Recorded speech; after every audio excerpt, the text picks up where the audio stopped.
talk about CeeDee Lamb? And you've obviously had some great matchups with him over the years. Played him tight last year, the one-handed touchdown catch he made. How difficult a receiver is he? What makes him unique? Just exceptional talent, and I think, when you have a quarterback and receiver that's on the same page, you can look at numerous of duos, when they're their favorite target and give them the ball, a lot of things can happen. So I think he's a tremendous talent, tremendous athlete, and works hard and does the right things right for that organization over there.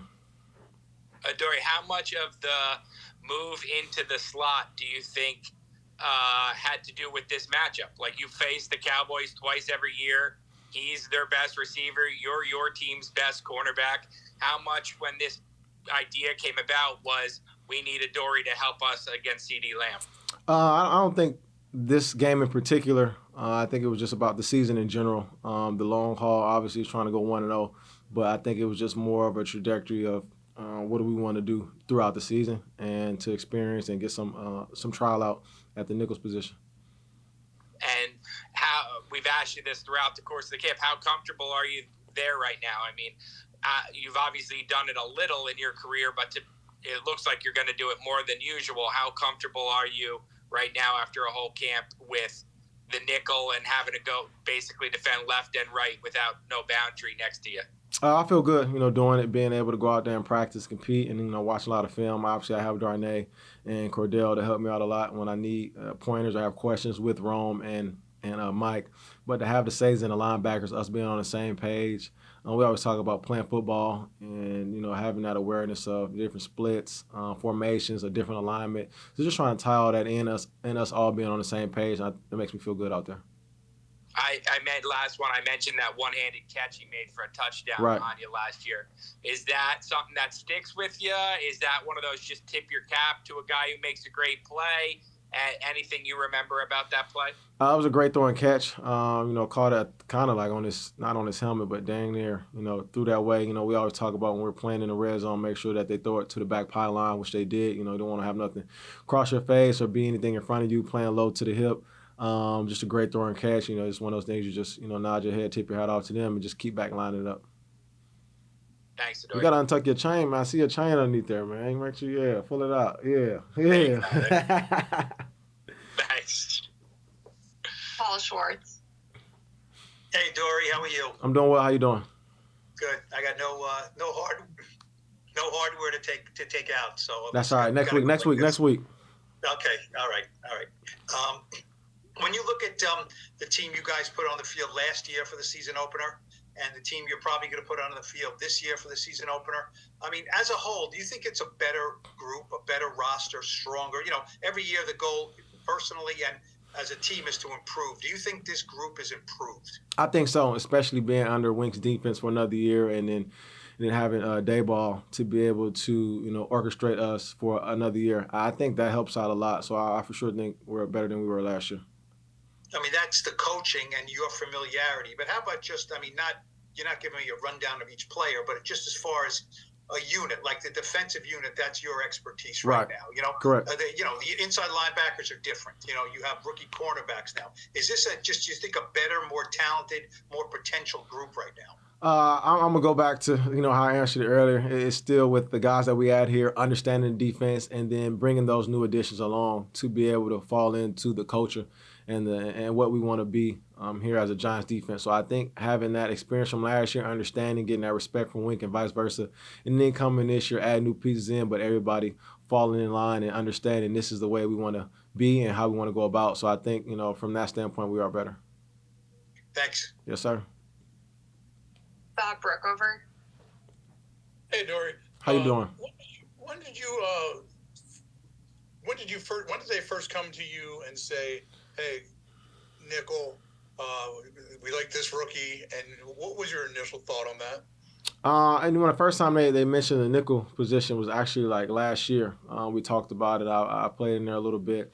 So when it came about this year, it was more of a, we talked about like a deja vu moment, been there, done that, and had that conversation and talk. And for me, I was, ecstatic and excited about the opportunity that I was going to be able to have in that position. And at the end of the day, it's all about we over me that we talked about and understanding that if that's where Wink and the rest of the staff sees fits best, I'm going to go out there and play to the best of my ability and give 100% effort. And when did you first realize that, obviously, Deontay coming in as a first-round pick, they're going to have high expectations. But with Trey, when was the first time you said, hey, this is more than a 6th-round pick. This is a kid that can do this. When did he really come on your radar? I'm not even gonna lie. It would probably be when I just seen his work. Going out there, going with the threes, doing his thing, going with the twos, doing his thing. It's like, man, this guy keeps showing up. And I seen him with the threes and the twos, but when he did it with the ones, I don't want to say it rung my radar, but it was one of those things where you knew that he was about his business when he came out there and competed and played. And then when you seen him in preseason games, the joint practice, and the rest of the games that we played, he's done a tremendous job. He just carries himself the right way. I can tell how he approaches the game. He respects the game a lot, and I think that's going to pay dividends for him in the future. What do you like most about him? Is it the way he goes about his business, or is there anything particularly about his game that you admire? Him as a person, quiet, humble, but at the same time, not shy away to ask questions and wanting to learn and go out there and put in the work. So I think that's what when I say he respects the game, he does things the right way. He goes out there, is respectable, humble, asks questions, is out there working on his technique, and then take care of his body as well. So he approaches the game like a pro. And last one, how are him and Tay different?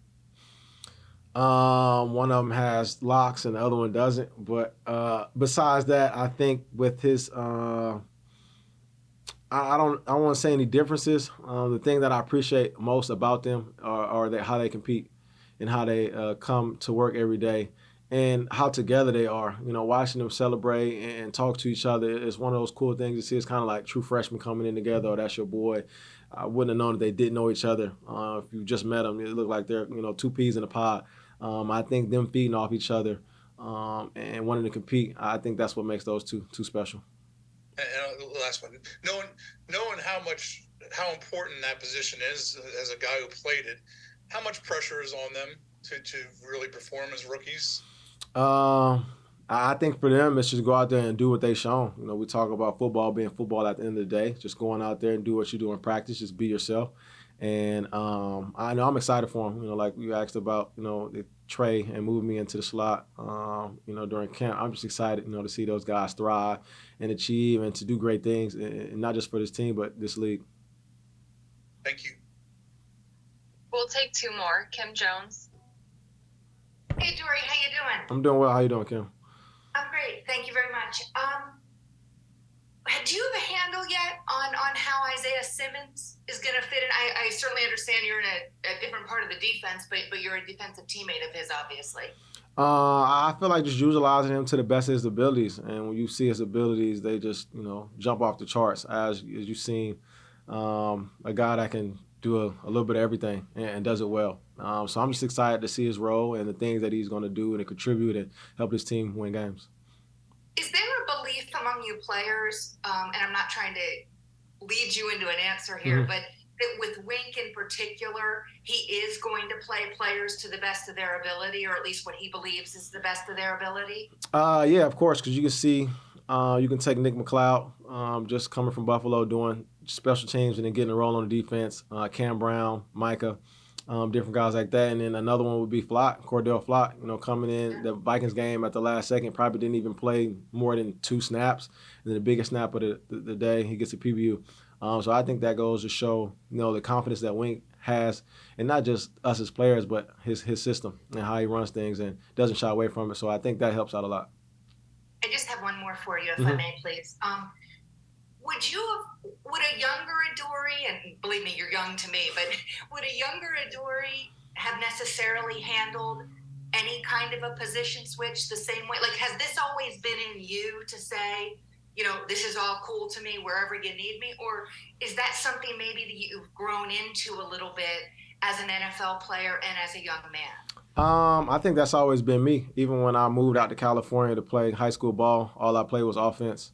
They told me they had every position filled up, but you can go play defense. And then even when I went to SC, went there to play offense, they switched me to defense. I was at corner. They told me to try the safety rollout, did that.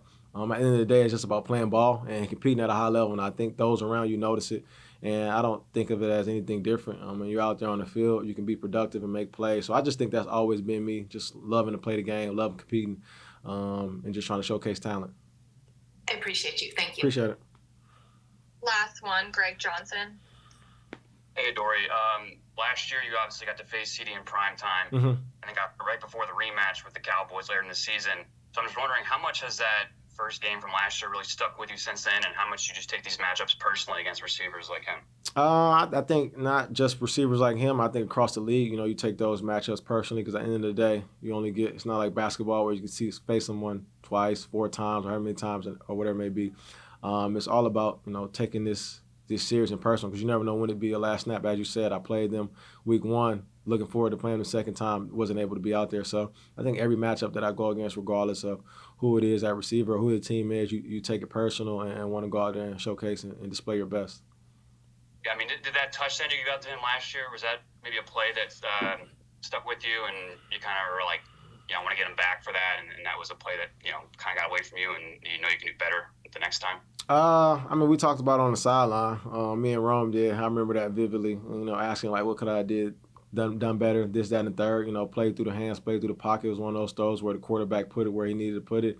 He stuck his left hand out there and caught it one-handed. So it's one of those things where you don't really harp too much on it. It's one of those things where it could go 50-50. Could have been a bad throw. It doesn't catch it or whatever it may be. I can get my hand on it. Just for me, just keep playing my technique, playing your game. It's never a situation where you go out of your frame of work, you go out of your frame of body and think that you need to do anything different. Just keep doing what you've been doing and go from there.